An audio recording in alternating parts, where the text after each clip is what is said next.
Bonjour à tous, bon samedi. Aujourd'hui, sport et évangélisation. Samedi 28 mars 2026, presque à la fin du mois, aux portes de la Pâque 2026. Merci à tous de me suivre. Que Dieu vous bénisse abondamment et que sa paix, qui surpasse toute chose, demeure avec vous. Alors, dans les dernières rubriques, on avait d'abord parlé de notre identité en Christ. Ensuite, nous avions parlé le samedi dernier de notre position en Christ avec un petit rappel de notre identité. Et il était prévu qu'aujourd'hui, nous parlions de nos équipements, la domination spirituelle, pourquoi il y a domination, pourquoi il faudrait dominer. En fait, malgré ce que nous savons sur nos équipements, notre identité et notre position, il y a quand même des résistances. Parce que n'oubliez pas que l'ennemi n'abandonnera jamais sa guerre. La preuve, Satan a été vaincu. Il a été précipité. Il est venu sur la terre encore. Jésus l'a vaincu à la croix. Mais il continue toujours de prétendre qu'il est Dieu. Pour dire que l'ennemi ne reculera jamais. Il aura toujours des résistances. Même s'il sait qu'il est vaincu. Mais il s'avoue invaincu. Et c'est là le problème. Et c'est comme ça qu'il faut amener certains chrétiens à prendre conscience que même si le sorcier, le démon, le satanisme, peu importe comment il s'appelle, fait croire qu'il a une puissance, il faut que toi tu saches qu'il est vaincu. Donc si tu dois te mettre à l'idée qu'il est vaincu, quelles sont tes dispositions? Comment est-ce que tu dois manifester ta foi? Comment est-ce que tu dois opérer pour que celui qui est vaincu ne fasse pas de toi, que Jésus a rendu vainqueur, un homme vaincu?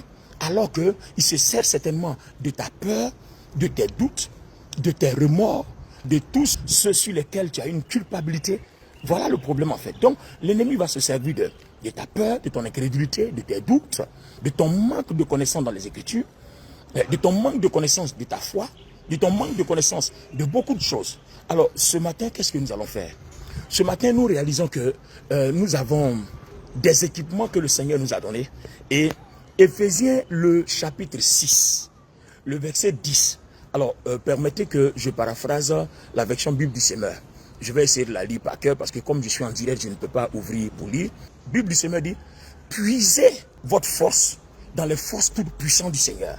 C'est-à-dire, puisez vos ressources, puisez votre puissance, puisez vos richesses, puisez votre gloire, puisez votre force, puisez votre autorité, puisez votre domination dans les forces, toute puissance de Christ. Bon, moi je me suis arrêté là, mais toi tu peux continuer. Puisez votre prospérité, puisez votre mariage, puisez, mais où? Dans les forces, toute puissance de Christ. Cherchez, si vous n'avez pas la Bible en papier du Semeur, tapez sur la version internet, c'est la même chose, et tapez Éphésiens chapitre 6, le verset 10. Puisez dans les forces, toute puissance du Seigneur. Et puis, à la suite, il va parler maintenant, combattez avec les âmes spirituelles. Donc, je vais commencer par puiser dans les forces toutes puissantes du Seigneur. Et je vais prendre le dernier verset qui parle de revêtez-vous du casque du salut et de l'épée de l'esprit qui est la parole de Dieu. C'est ce que je vais prendre pour expliquer notre domination et nos équipements ici dans la version sport et évangélisation. Parce que le dimanche dernier à l'église, je l'avais expliqué aussi autrement. Mais ici en sport et évangélisation, nous avons quelques 10 à 15 minutes. Je ne peux pas tout interpréter. Donc allez-y sur ma page Olivier Bonny. Alors, regardez bien, quand il dit puiser dans les forces toutes puissantes, on commence d'abord dans Éphésiens 6, 10. Donc, puiser dans les forces toutes puissantes. Ça veut dire quoi? Quand le Seigneur Jésus-Christ est mort pour toi et moi à la croix du Calvaire à Golgotha, il a fait de nous des enfants de Dieu. Ça, c'est notre nouvelle identité. C'est-à-dire, je ne suis plus le pécheur que Satan a lié par le péché, par la sorcellerie, par dans les vices pornographiques, dans les meurtres, les braquages, le banditisme et autres. Je suis né de nouveau, comme le dit Jean chapitre 3, et je suis une nouvelle créature. 2 Corinthiens 5, 17. Et il n'y a plus de condamnation pour moi. Romains 8. Je suis uni au Christ. Romains 6. Donc, regardez toutes ces choses. En faisant de moi un enfant de Dieu, désormais, ma vie bénéficie et jouit de tous les privilèges d'un enfant héritier, de tout ce que Dieu a, co-héritier avec le Christ. Donc déjà, il y a quelque chose qui m'a été accordé. J'ai des privilèges qui sont mis à ma disposition, dont je dois profiter. Et en profitant, je ne vais pas aller en tant qu'enfant de Dieu dire au Seigneur, Seigneur, donne-moi l'argent, Seigneur, donne-moi un petit déjeuner. Non, c'est un privilège pour moi d'avoir une identité d'enfant de Dieu. Jean chapitre 1, à tous ceux qui l'ont reçu, entre les versets 10, 11, 12, il leur a donné le pouvoir de devenir enfants de Dieu. Donc, je ne demande pas au Seigneur, fais-moi la grâce de devenir enfant de Dieu. Non, je suis enfant de Dieu. Donc, qu'est-ce que je fais? Je bénis l'éternel Dieu de ce qu'il a fait de moi par Jésus-Christ, un enfant de Dieu. Donc, comme toi et moi, on sait que Dieu veille sur sa parole pour l'accomplir. Et que le but de Dieu, c'est que devant le monde entier, tout le monde comprenne que la parole est la vérité. Donc, quiconque croit dans son cœur, Luc 6, 42, Matthieu 15, Romains 10, 9, 10, quiconque croit dans son cœur et confesse de sa bouche, alors Dieu commence à démontrer que ce qu'il dit est vrai. Parce que Dieu ne va pas permettre que quelqu'un croit en sa parole. Quelqu'un met sa foi en lui et puis il confesse et Dieu n'agit pas. Ça veut dire que Dieu lui-même se fait menteur. C'est pour ça qu'il dit, vous verrez ma manifestation par la foi. La foi, c'est une confiance aveugle que nous avons dans la parole de Dieu, croyant que ce que Dieu dit est la vérité et qu'il a le pouvoir d'accomplir et de confirmer ce qu'il dit. Parce que le but de Dieu, c'est que toi et moi, nous soyons des canaux, des instruments à partir desquels il révèle au monde entier que sa parole est la vérité pour que beaucoup se donnent à Jésus et bénéficient de ce même privilège d'enfant de Dieu. D'abord, donc, c'est un fait. Donc, si je dois puiser dans les forces et dans la puissance du Christ, je confesse mon identité tout en le croyant, tout en ayant une confiance dans mon cœur sur la parole de Dieu et au Seigneur. Donc quand je le confesse, le Seigneur lui confirme par son esprit. C'est comme ça que ça se passe. Donc la puissance qui va être manifestée n'est pas la mienne. Ce n'est pas parce que je jeûne 70 heures ou bien 70 jours. Ce n'est pas parce que je prie 7 heures par jour que Dieu va confirmer que je suis un enfant de Dieu. Non, ça n'a rien à voir. Mes jeûnes et mes prières sont là pour entretenir mon cœur. Et d'abord, ça sera le sujet de la semaine prochaine. Parce que quand il dit porter la ceinture, le casque du salut, tout ça, ça signifie autre chose. Nous allons en parler dans la prochaine rubrique de évangélisation et sport. Mais aujourd'hui, nous voulons parler de la domination à partir des armes qu'il nous a données. Donc, il y a des armes qui répondent à autre chose, mais aujourd'hui je vais parler des armes qui répondent à la domination. Donc Ephésiens 6, 10, il dit puiser. Donc quand je confesse de ma bouche, quand je crois dans mon cœur, alors Dieu agit. C'est en confessant de ma bouche, c'est en croyant de mon cœur qu'on parvient au salut. Or le salut c'est quoi? Le salut nous a été donné par pure grâce, au moyen de la foi. Donc je ne jeûne pas pour avoir ce que le salut m'a déjà accordé. Non, je crois pour avoir. Donc le jeûne et mes prières intenses de 7 heures par jour, bien 10 heures, peu importe, ça c'est pour édifier mon cœur et permettre à mon cœur d'avoir certaines conditions, de toujours avoir confiance en la parole de Dieu. Voilà. Sinon ce que Dieu nous donne n'est pas le sujet de nos jeûnes. Quand vous lisez Romains chapitre 3, Romains chapitre 4, il dit quand vous faites des efforts, on vous récompense en raison de vos efforts. Ça, ce n'est plus la grâce, c'est la loi.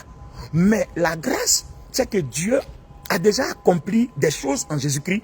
Il veut seulement que quelqu'un vienne pour dire à Dieu merci pour ton amour, pour montrer que toi-même tu crois que Dieu est amour. Donc Dieu veut que tout le monde sache qu'il aime le monde entier. Donc Jean 3, 16, car Dieu a tant aimé le monde qu'il a donné son fils afin que quiconque croit en lui ne périsse pas mais ait la vie éternelle. Dieu seulement veut qu'on croie qu'il aime les gens. Point. Donc il a donné Jésus-Christ. Et en donnant Jésus-Christ, il a accompli des choses à travers Jésus.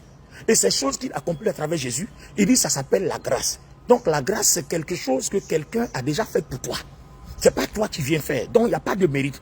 Dieu ne te bénit pas par mérite. Il ne te bénit pas parce que tu as beaucoup prié. Il ne te bénit pas parce que tu as beaucoup jeûné. Parce qu'il ne faudrait pas qu'un enfant de Dieu soit complexé pour dire je n'ai pas une vie de prière. C'est pour ça que je n'ai pas l'onction. C'est pour ça que Dieu ne me bénit pas comme tout le monde. C'est pour ça que je ne suis pas marié. C'est pour ça que je n'ai pas d'enfant. C'est faux. C'est une ruse du diable. Ta bénédiction que Dieu te donne ne dépend pas de tes jeûnes, ne dépend pas de tes heures de prière ou bien le nombre de tes jours de jeûne. Non, ça dépend de la foi, de la confiance que tu as en la parole. Confesse déjà ce que Jésus-Christ dit que tu es. Confesse déjà ce que Dieu dit que tu es, qui est déjà accompli en Jésus-Christ. Tu verras que le Saint-Esprit va le réaliser dans ta vie. Donc nous avons le salut par grâce au moyen de la foi, Ephésiens 2:8. Donc on n'a pas de prix à payer, on n'a rien à faire d'ailleurs, il faut croire seulement. Et si tu crois, Romains 10, 9, 10, vous allez lire ça chez vous. Luc 6, 42, vous allez lire ça chez vous. Matthieu 15, 18, vous allez aussi lire ça chez vous. Il faut croire dans ton cœur. Il faut avoir confiance que Dieu ne ment pas. Donc à partir du moment où vous commencez à confesser votre identité, le Seigneur confirme que cette parole qui est contenue dans le manuel qu'on appelle la Bible et qu'on appelle la parole de Dieu est la vérité. Parce que Dieu lui-même est dans sa parole et il ne se contredit pas, il se confirme. Pour que tout le monde croit qu'il y a un seul et unique Dieu, l'Éternel des armées, qui se manifeste dans le Père, qui se manifeste dans le Fils et qui se manifeste dans le Saint-Esprit. Donc il y a aussi notre position que nous confessons, c'est-à-dire une fois qu'il a fait de nous des enfants de Dieu, pour que nous soyons en sécurité, afin que nous ne soyons pas à la merci du diable, il a connecté notre esprit à l'éternité. Il a connecté notre esprit à la puissance du Christ. De telle sorte que la portion de l'éternité qui est connectée à nous pendant qu'on est sur la terre, cette portion-là vale toute l'éternité. Et quand nous sommes dans cette portion de l'éternité, l'ennemi ne peut pas avoir accès à nous. C'est pour ça que je disais la semaine dernière, il faut que l'ennemi trouve des bases juste à côté de toi pour pouvoir être capable de frapper. Et dès l'instant que tu as pris toutes tes dispositions et que tu as rassemblé toutes tes prières, que tu as brisé les bases, l'ennemi n'a plus de porte. Jean 14, 30, le Seigneur Jésus dit, le prince de ce monde arrive, mais il n'a rien à moi. Vous voyez? Maintenant, là où se trouve notre domination, n'oubliez pas, le problème c'est que ce n'est pas nous qui dominons. C'est le Seigneur qui confirme sa parole et cela fait pour nous effet de domination. J'explique. Quand je dis, car Dieu a tant aimé le monde qu'il a donné Jésus-Christ, afin que quiconque croit en lui ne périsse point, mais ait la vie éternelle. À partir du moment où moi je crois, que je commence à confesser ce que je crois, la vie éternelle, c'est-à-dire le royaume, tout le royaume de Dieu, le Saint-Esprit mobilise tout le royaume de Dieu et c'est eux qui opèrent. Ce n'est pas moi. Eux, ils me protègent et ils opèrent et moi j'avance. Voilà une première chose. Donc, si nous voulons dominer, c'est pas la foi. N'inventons pas. La foi n'est pas une invention des choses que nous pensons. Non, non, non, non, non. La foi est une confirmation des choses que nous croyons. La foi n'est pas une invention des choses que nous... Non, la foi est une confirmation des choses que nous croyons. Je crois que Jésus-Christ est fils de Dieu. Je crois que Jésus-Christ est ressuscité. Je crois que par mon baptême, je suis aussi mort, ressuscité avec lui. Dans Romains chapitre 6, je suis uni donc au Christ. Donc étant uni au Christ, la puissance du Christ est en moi. Je crois que mon esprit est scellé par le Saint-Esprit, comme le dit Éphésiens 1:13. Oui, mon esprit est scellé au Christ par le Saint-Esprit. Pendant que je crois que je confesse tout ça, le Saint-Esprit agit, il confirme, il travaille.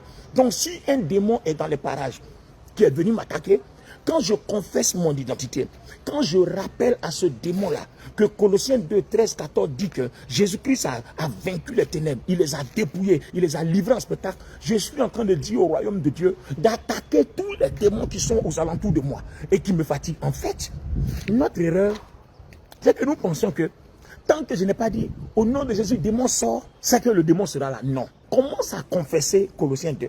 Commence à le déclarer en le croyant. Qu'à partir d'aujourd'hui, je confesse dans ma maison, je confesse dans mon travail, je confesse dans mes affaires, au marché où je vends, partout sur Internet où je fais mon business. Je confesse que Jésus-Christ a vaincu les dominations, les autorités, les principautés, les esprits mauvais dans les lieux célestes. Il les a livrés en spectacle. Il leur a arraché leur force. La version parole de vie dit, il leur a arraché leur force. Donc face à moi, ils n'ont plus le pouvoir. Même s'ils remuent les casseroles, je n'ai plus peur parce que je suis convaincu et je crois fermement que ceux-là n'ont plus de force. Au moment où vous dites ça, vous mobilisez par le Saint-Esprit tout le royaume de Dieu pour répondre à votre foi. Donc les amis, toi et moi comprenons ce matin-là que Dieu répond à notre foi. Il ne répond pas à nos efforts. Le royaume de Dieu répond à notre foi. Parce que le royaume de Dieu répond à la parole. Donc quand nous nous mettons en action par la foi, le royaume de Dieu répond en confirmant sa parole, en répondant à notre foi, par la confirmation de sa parole. Donc notons ça, mettons ça dans notre tête aujourd'hui. Le royaume de Dieu ne répond pas à nos efforts. Si vous pensez que vous allez gêner 40 jours pour avoir un grand ministère ou bien pour avoir des grandes bénédictions ou bien vous allez prier 7 heures. Les amis, j'ai fait tout ça là. J'ai fait tout ça. J'ai jeûné plusieurs fois 40 jours. Le Saint-Esprit est mon témoin, c'est pas de la marmaille. J'ai jeûné plusieurs fois. 40 jours, là, c'est pas, comment on appelle ça, à sec. Mais j'ai jeûné plusieurs fois 7 jours sans manger et sans toucher à aucune goutte d'eau. Pendant 7 jours pleins. C'est pas de la marmaille. Le Saint-Esprit est mon témoin. Je n'ai pas eu le résultat que j'espérais. J'ai eu quelques résultats parce que pour ne pas casser ma foi, Dieu est venu à mon secours parce qu'il m'aime. J'ai eu quelques résultats. Mais je n'ai pas eu le résultat que je cherchais. Jusqu'à ce que je comprenne que Dieu ne répond pas à mes efforts. Donc si Dieu lui-même te dit, va jeûner 7 jours, Il va te donner la grâce de jeûner les 7 jours sans sentir même aucune douleur, sans même sentir la faim, sans même sentir la faiblesse. Mais quand tu t'en vas par toi-même, tu es en train de faire des efforts. Donc Dieu ne répond pas à tes efforts parce que la récompense de nos efforts, là, le don que le diable nous donne, c'est l'orgueil. Oui, nous on jeûne 7 jours, nous on jeûne 40 jours. Oui, nous on a fait ça, on a payé le prix. Toi, tu as payé quel prix? Parce que souvent quand j'entends dire, nous on a payé le prix, c'est pour ça qu'on a une grande onction. J'ai peur, hein, ça me fait rire parce que là, l'orgueil n'est pas loin. Personne n'a payé de prix. Personne. Le jeudi, les amis, j'étais à une croisade à Bobo, un de mes fils spirituels organisait une croisade, j'étais en d'autres. Mais si vous demandez au pasteur Romain Cramo, il va vous dire les miracles que le Seigneur a opérés là-bas. Avant de partir, il n'était pas un jeune. Je n'ai même pas jeûné, j'ai bien mangé. Et puis je suis parti. Mais les miracles que le Seigneur a opérés là-bas, mais attends. Et quand je suis sorti, je me suis senti inutile. Parce que je n'ai pas eu la joie de me glorifier, parce que j'ai compris que je n'ai pas fourni d'effort. J'ai seulement confessé ce que Jésus dit qu'il est. Et le Saint-Esprit a confirmé. Et comme je crois à ce que Jésus dit qu'il est, le Saint-Esprit a confirmé. C'est tout ce qui s'est passé. Hein. Quand j'ai fini, mon fils là m'a dit, mais Daddy, il dit, mais comment tu fais? J'ai dit, je n'ai rien fait. Hein. J'ai seulement confessé que ce que Dieu dit qu'il a fait en Jésus-Christ. Et il demande aux gens, si vous croyez là, lui, le Saint-Esprit va le réaliser tout de suite. Et ceux qui ont cru là, c'est pour ça qu'ils ont eu les miracles. Ceux qui n'ont pas cru aussi sont repartis chez eux avec leur miracle. Et comme moi aussi j'ai cru, il a confirmé sa parole pour que je continue de croire en lui. Il dit, mais, il dit, on ne force pas. Il dit, les choses se sont passées facilement. Il dit, mais, il dit, papa, c'est trop facile. Il dit, mais justement, c'est ce qu'on n'a pas compris. C'est pour ça qu'on souffre depuis. En effet, et en vérité, c'est facile. C'est tellement facile que beaucoup ne croient pas. Voilà tout le problème. Donc, frère, le ciel ne répond pas à nos efforts. Le ciel répond à notre foi. Les efforts qu'on fait en jeûnant, en priant là, c'est pour entretenir notre cœur. C'est de ça que je vais parler à la prochaine fois qu'on se retrouvera, le samedi prochain du sport. Les efforts, c'est pour entretenir notre cœur, pour permettre au Saint-Esprit de nous transformer pour nous-mêmes notre propre salut. Parce que tu as fini d'opérer des miracles là, tu as cru, et puis ta vie est mauvaise, tu n'iras pas au ciel. Voilà le problème. Donc quand on jeûne, on prie, c'est pour entretenir nous-mêmes notre cœur. Beaucoup disent que c'est parce que le Seigneur Jésus est allé au désert, il est allé jeûner 40 jours. Ce n'est pas parce que le Seigneur Jésus est allé jeûner 40 jours qu'il a vaincu Satan. Hein. Non, hein. Il est allé jeûner 40 jours parce qu'il a emprunté la chair de Marie. Donc dans la chair là, nous tous on sait ce qui est dedans. Dans le corps humain, on connaît tout ce qui est faiblesse, tout ce qui est dedans. Donc il est allé se fortifier avant d'affronter l'ennemi. Donc si tu n'es pas transformé là, comment tu vas affronter l'ennemi? C'est ça le problème. Donc c'est tout cela qu'on va parler la semaine prochaine. Il faut toi-même être transformé d'abord. Voilà, quand tu es transformé, tu as un canal disponible maintenant pour que, une fois que tu as opéré les miracles, pendant que les gens sont sauvés parce qu'ils ont cru au miracle que Dieu fait à travers toi, toi-même là tu es sauvé aussi. Paul dit, moi je vais prêcher, vous êtes sauvés, puis moi je vais rester. Il dit, non, non, non, nous tous on sera sauvés ensemble. Alors les amis, aujourd'hui, notre domination commence par faire bouger le ciel. Il faut écrire maintenant que je te vois à l'écran. Il faut dire, à partir d'aujourd'hui, je décide de faire bouger le ciel en confessant mon identité d'enfant de Dieu, en confessant ma position d'enfant de Dieu. Je vais faire bouger le ciel. C'est en confessant ton identité et ta position que le ciel commence à bouger, que le Saint-Esprit mobilise le ciel et le royaume de Dieu commence à travailler. Alors, je prends un exemple, les amis. Je suppose que vous êtes en prière. Vous êtes au travail et puis vous avez des oppositions, vous avez des situations, des combats compliqués. Et puis vous vous mettez à genoux. Vous avez envie de tailler les gens en pièces, mais n'oubliez pas que le combat ne se fait pas comme ça. Hein. C'est si vous avez un collègue qui est sorcier qui vous attaque, si vous le taillez en pièces, Dieu ne va pas tailler en pièces parce que Dieu ne tue pas les gens. D'accord? Dieu tue les gens qui l'attaquent. Il t'offre l'opportunité du salut d'abord avant d'agir. Il va te prévenir bien à cause de son amour. Alors, donc, quelle prière vous allez faire au bureau? Vous allez dire au Seigneur, Père, je te glorifie. Parce que dans le bureau ici, là, je sens qu'il y a des occultistes ici. Je sens qu'il y a des gens qui sont au service du diable, qui m'attaquent et qui me fatiguent. Ils me communiquent des maladies. Je ne suis pas à l'aise. Je raconte n'importe quoi comme ça. Hein. C'est juste une façon de comprendre comment on prie. Quand vous allez vous mettre à genoux là, vous n'allez pas commencer à dire, vous qui m'attaquez, je vous brise. Cette prière-là, Dieu ne va jamais répondre à ça. Mais quand vous allez vous mettre à genoux, vous allez commencer à dire, Père, je te donne toute la gloire. Christ est moi à la croix. Je ne suis plus la même personne. Christ m'a transformé par son esprit. Maintenant, si je vis, ce n'est plus moi qui vis, c'est Christ qui vit en moi. la version parole vivante de Galates chapitre 2, le verset 20. Il dit que ce n'est plus moi qui vis, c'est Christ qui reproduit sa vie en moi. Et la vie de Christ en moi, c'est sa gloire. C'est la gloire de Dieu, c'est la puissance de Dieu, c'est le royaume de Dieu. Alors Christ dit qu'il a vaincu les dominations, il a vaincu les autorités, il les a livrés en spectacle, il les a dépouillés. Et il dit qu'il m'a donné le pouvoir de marcher sur eux. Et pendant que je parle maintenant, je te donne toute la gloire parce que ta parole est confirmée. Vous voyez, pendant que vous êtes en train de dire ça là, vous ne savez pas, vous avez engagé le royaume de Dieu dans un combat contre les esprits qui incarnent la vie de ces gens-là qui dans votre travail là-bas, ou bien dans votre famille, ou bien dans votre association, ou bien dans votre maison, ces sorciers qui vous combattent. Le Seigneur engage un combat contre eux. Les anges engagent un combat contre eux. Oui, le royaume de Dieu engage un combat contre eux. Donc, eux, ce qu'ils font, c'est pour vous étouffer, pour ne jamais que vous priez. Parce que vous ne devez pas confesser toutes ces choses.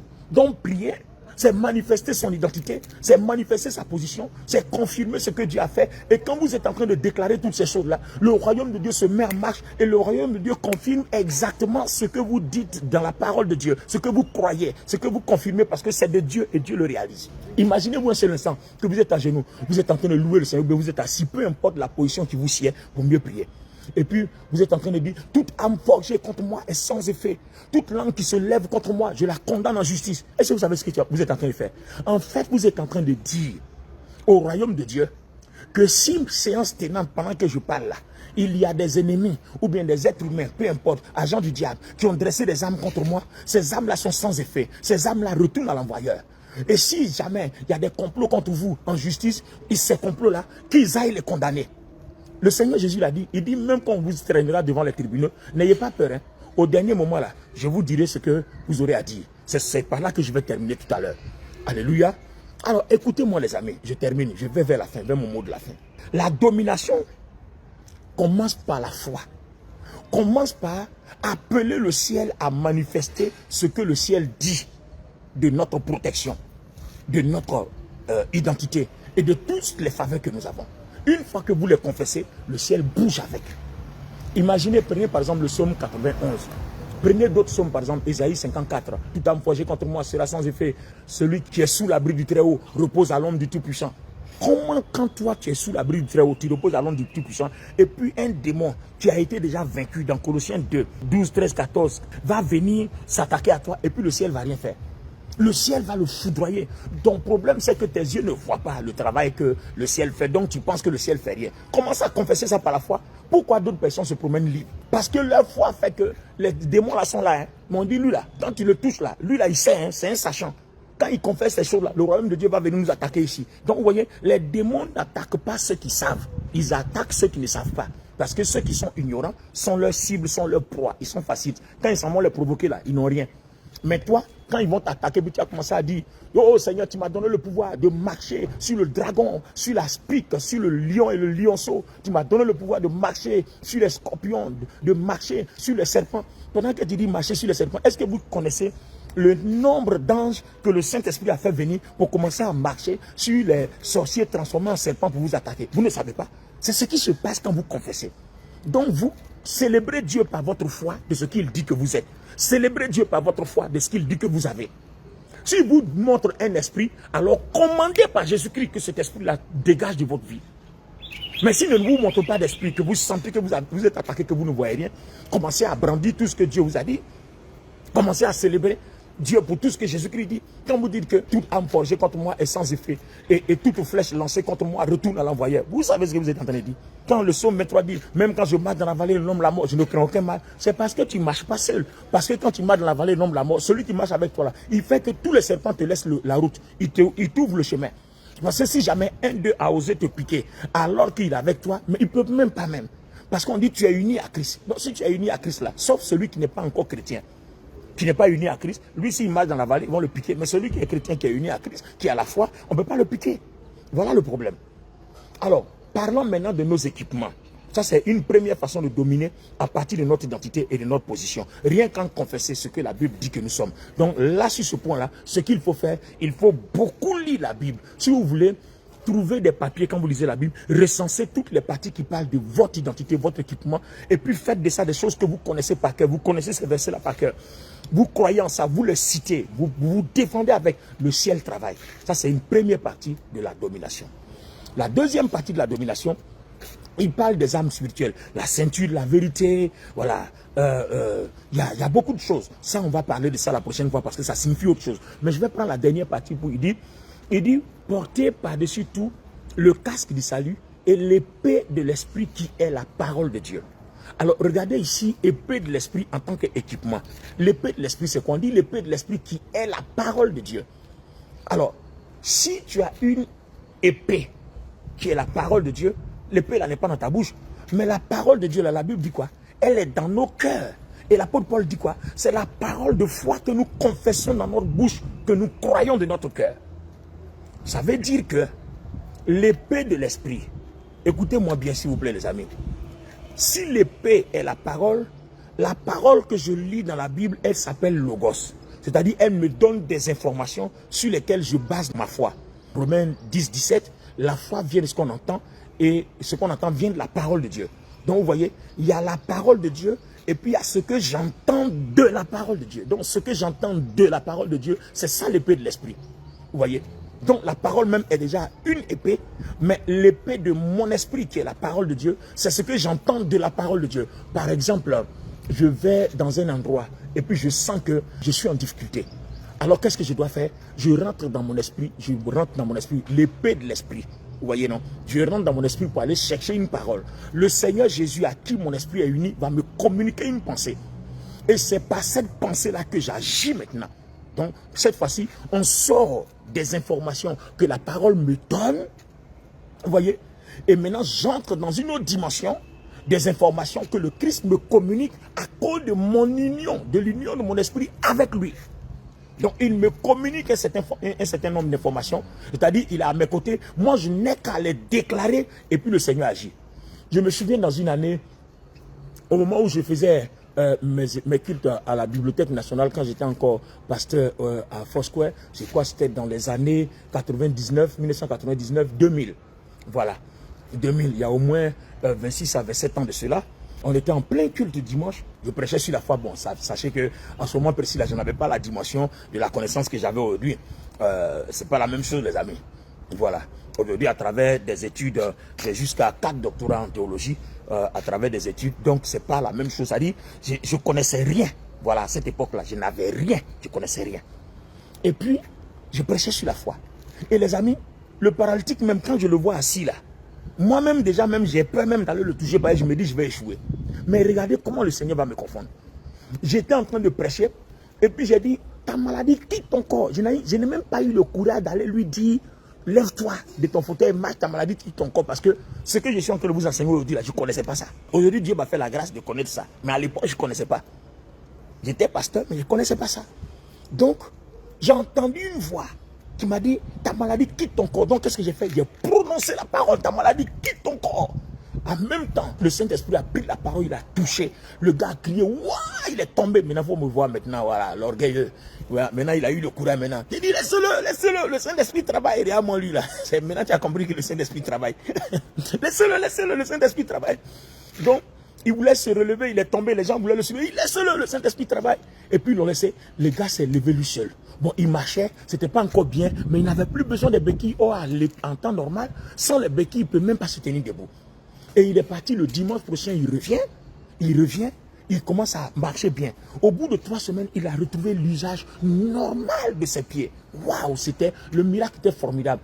C'est comme ça que l'église a explosé à la Bibliothèque nationale au plateau, où on faisait les cultes jusqu'à près de 2000 personnes les dimanches. Peut-être que les anciens qui ont prié avec moi à Foursquare Plateau, à l'époque là, en écoutant cette vidéo là, se souviendront de ce témoignage là. Vous voyez? Mais c'est à partir de quoi ça s'est passé? C'est à partir de l'épée de l'esprit. Une parole qui sort de l'esprit. Ce n'est pas la parole qui est écrite que je lis là. C'est l'épée de l'esprit.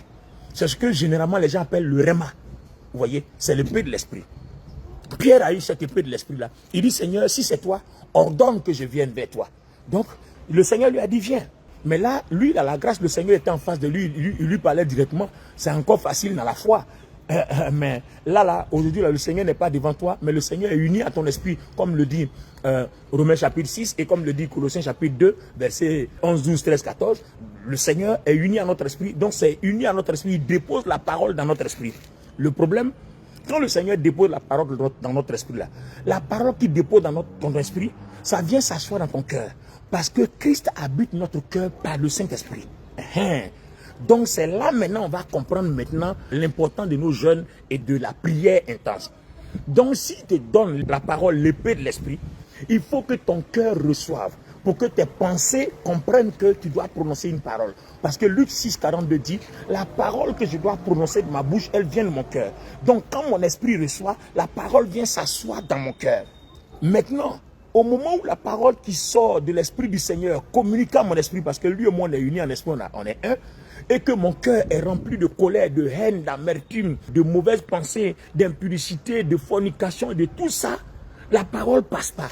C'est pour ça que beaucoup d'entre nous n'entendent pas la voix de Dieu. C'est pour ça que beaucoup d'entre nous ne manifestent pas une arme redoutable spirituelle qu'on appelle l'épée de l'esprit, qui est en fait un équipement dangereux dont le diable a peur. C'est pour ça que le diable attaque ton cœur, il attaque mon cœur, il attaque nos pensées, parce que la parole qui sort là-bas, ça sort directement de la bouche de Dieu. C'est-à-dire même, ça dépasse même le contexte de notre foi. Notre foi tirée dans les Écritures, nous nous basons dessus, nous faisons des déclarations par rapport à notre identité, notre position. Déjà, le royaume de Dieu est emballé, il travaille pour confirmer la parole. Mais quand l'épée sort de ta bouche, quand la parole sort de la bouche, c'est une épée. C'est-à-dire, le Seigneur Jésus détruira l'impie par le souffle de sa bouche. Oui. Donc c'est une épée qui sort et le Seigneur parle directement à l'esprit. Le Seigneur parle directement à la position. Le Seigneur parle directement à la situation. Le Seigneur parle directement au problème. Il parle directement à tes entrailles. Il parle directement au cancer. Il parle directement au sida. Il parle directement à l'insuffisance rénale. Il parle directement. Voilà l'épée du salut. Alors les amis, la prochaine fois, je commencerai à partir de l'épée du salut. Je parlerai des autres armes spirituelles. Et je montrerai comment développer cette relation pour permettre à ces autres âmes spirituelles de couler, pour que nos équipements, qu'on appelle les âmes spirituelles, nous puissions nous en servir pour de grandes victoires quotidiennes, tous les jours que Dieu fait. Voilà les amis, j'ai été un peu plus long, parce que si je coupe, je ne suis pas sûr qu'on va bien comprendre. Donc, supportez qu'aujourd'hui, ça puisse faire au moins une trentaine de minutes. Allez-y jusqu'au bout et partagez beaucoup ce message-là. Vous aurez aidé un chrétien qui souffre, qui a besoin de la connaissance. Vous allez aider quelqu'un. Saint-Esprit, merci de ce que celui qui écoute ce message le partage et il le communique à quelqu'un pour que quelqu'un reçoive la réponse certainement à sa prière. C'était votre serviteur, le docteur Olivier Bonny, évangéliste Olivier Bonny. Que Dieu vous bénisse abondamment.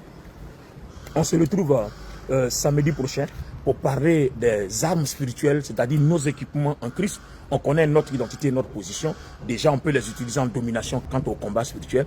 On va parler des armes spirituelles, puis on va parler des autres armes, la ceinture de vérité et toutes ces choses-là pour nous permettre d'être des gens vraiment convertis, des gens qui entendent la voix de Dieu et qui peuvent travailler avec la puissance du Saint-Esprit agissant directement contre nos problèmes. Voilà, restez bénis. Demain, dimanche 29 mars 2026, je serai aux deux plateaux à Abidjan. C'est en Afrique de l'Ouest pour ceux qui nous suivent d'ailleurs.